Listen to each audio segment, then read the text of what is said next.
ভয়াবহতা, তাদের অত্যাচারের ভয়াবহতা এত তীব্রতর, এত আঘাতেই তারা সীমাবদ্ধ ছিল না। আমার এই শরীরের ওপরে তারা কয়েকটা গোলামকে চাপিয়ে বসিয়ে দিত, পাথরকে ঠান্ডা করে দিত। এত অত্যাচার ছিল এই মক্কার মুশরিকরা, এই মক্কার শাসকেরা সেই সময়ের মুমিন করেছিলেন। তাদের ধৈর্যের পরীক্ষা এতটা তীব্রতর ছিল, তাদের সম্মানার্থে পবিত্র কোরআনের সূরা তাওবার মধ্যে একটা আয়াত নাযিল করলেন। ইন্নাল্লাযীনা, এখানে আল্লাহ সুবহানাহু ওয়া তাআলা এই আয়াতের মধ্যে বলছেন, যারা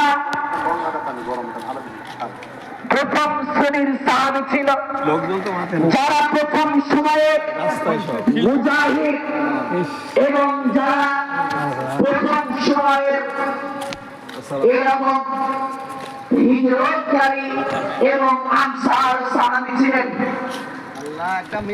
তাদের প্রতি এতটা জুলুম এবং এতটা নির্যাতন নিষ্পেষণ চালানো হয়েছিল, তাদের ধৈর্য শক্তির এতটা আল্লাহ সুবহানাহু ওয়া তাআলা পরীক্ষা গ্রহণ করেছিলেন। আল্লাহ বলছেন রাদিয়াল্লাহু আনহুম ওয়া রাদু আনহু, আল্লাহ সুবহানাহু ওয়া তাআলা তাদের ধৈর্যের উপরে খুশি হয়ে গেছে, সন্তুষ্ট হয়ে গেছে এবং তারাও আল্লাহর এই কালিমাকে, আল্লাহর এই ঝান্ডাকে, আল্লাহর এই দ্বীনকে, আল্লাহর এই বিধানকে গ্রহণ করে নিয়ে নিজেদেরকে সম্মানিত বোধ করেছে। তারাও আল্লাহর উপরে সন্তুষ্ট চিত্তে নিজেদের উপর আপতিত যাবতীয় এইরকম নির্যাতনকে, নিষ্পেষণকে, অন্যায়কে, জুলুমকে, অত্যাচারকে তারা এরকম গ্রহণ করে নিয়েছে।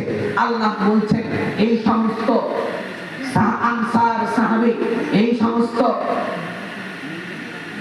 হিজরতকারী সাহাবী, মুহাজির এবং আনসার সাহাবীদেরকে যারা ইহসানের সাথে অনুসরণ করে, আল্লাহ তাদের প্রতি সন্তুষ্ট হয়ে যায়, আল্লাহ তাদের প্রতি খুশি হয়ে যায়।